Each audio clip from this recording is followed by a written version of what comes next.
ഒരു വലിയ ഇടവേളയ്ക്കു ശേഷം ജയറാമും മകൻ കാളിദാസും ഒരുമിച്ച് അഭിനയിച്ച് തിയേറ്ററുകളിലെത്തിയ സിനിമയായിരുന്നു ആശകളായിരം. ബാലതാരമായിരുന്നപ്പോഴാണ് അച്ഛൻ ജയറാമിനൊപ്പം കാളിദാസ് ഒരുമിച്ച് അഭിനയിച്ചത്. മുതിർന്ന ശേഷം നായകനായും സഹനടനായും നിരവധി സിനിമകൾ ചെയ്തുവെങ്കിലും അച്ഛനൊപ്പം അഭിനയിക്കാൻ ഒരു അവസരം കാളിദാസിന് കിട്ടിയിരുന്നില്ല. ആശാ ശരത്തും ഇശാനി കൃഷ്ണകുമാറുമായിരുന്നു ആശകളായിരത്തിൽ പ്രധാന മറ്റു വേഷങ്ങൾ ചെയ്തവർ.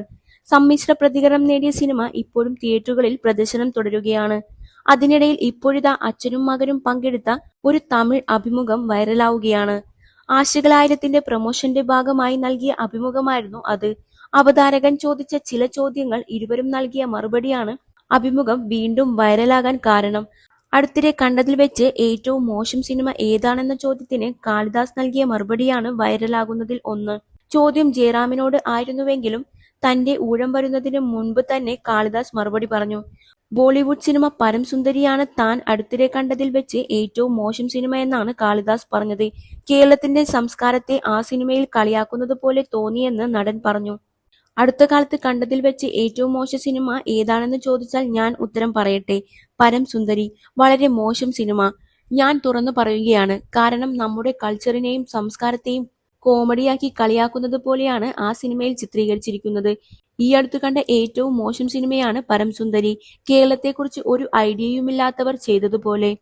അതുപോലൊരു മോശം സിനിമ അടുത്ത കാലത്തൊന്നും കണ്ടിട്ടില്ലെന്നും കാളിദാസ് പറഞ്ഞു. ജാൻവി കപൂർ നായികയായ സിനിമയുടെ ടീസറും ട്രെയിലറുമെല്ലാം വലിയ രീതിയിൽ ട്രോൾ ഏറ്റുവാങ്ങിയിരുന്നു. ജാൻവിയുടെ തപ്പിത്തടഞ്ഞുള്ള മലയാളവും തെങ്ങുകയറ്റവും എല്ലാം തന്നെയായിരുന്നു കാരണം. കാളിദാസിന്റെ മറുപടി വൈറലായതോടെ വീഡിയോ മലയാളികൾ ആഘോഷിക്കുകയാണ്. ചോദ്യം കേട്ടയുടനെ തന്നെ ഉത്തരം വന്നു. ബ്രോ ഒരു സെക്കൻഡ് പോലും ചിന്തിച്ചില്ല.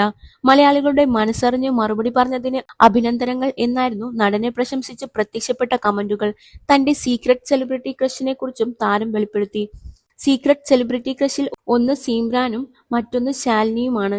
കാരണം നമ്മളെല്ലാം 90s കിഡ്സ് അല്ലേ എന്നാണ് കാളിദാസ് പറഞ്ഞത്. ഏറ്റവും പ്രിയപ്പെട്ട നായികയെക്കുറിച്ച് അഭിമുഖത്തിൽ ജയറാമും വാചാലനായി. ഒരുപാട് പേരുടെ കൂടെ അഭിനയിച്ചിട്ടുണ്ട്. പക്ഷേ അവർക്കൊപ്പം ഞാൻ നായകനായി 22-നടുത്ത് സിനിമകളിൽ അഭിനയിച്ചിട്ടുണ്ട്. 5 തവണ സംസ്ഥാന ചലച്ചിത്ര പുരസ്കാരം നേടിയ നടിയാണ്. അതിൽ 4 കിട്ടിയത് എനിക്കൊപ്പം അഭിനയിച്ചപ്പോഴാണ്. നാഷണൽ അവാർഡും കിട്ടിയ നടിയാണ്. ഇപ്പോൾ വർഷങ്ങൾക്കു ശേഷം ഞങ്ങൾ വീണ്ടും ഒരുമിച്ച് നായകനും നായികയുമായി അഭിനയിക്കാൻ പോവുകയാണ്. ഇപ്പോൾ ഷൂട്ടിംഗ് നടക്കുകയാണ്. ഓരോ സീനിനും കുറഞ്ഞത് 20 ടേക്കെങ്കിലും വേണം. കാരണം അഭിനയിക്കുന്നതിനിടയിൽ ഞങ്ങൾ പരസ്പരം ചിരിച്ചു പോകും.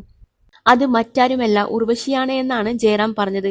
പഞ്ചതന്ത്രം മാത്രമല്ല, സാധിക്കുമെങ്കിൽ മലയാളത്തിൽ ഇവർ ചേർന്ന് അഭിനയിച്ച സിനിമകൾ കൂടി നിങ്ങൾ കാണണം. നിരവധി സിനിമകളിൽ ഇരുവരും ഒരുമിച്ച് അഭിനയിച്ചിട്ടുണ്ട് എന്ന് കാളിദാസും കൂട്ടിച്ചേർത്തു.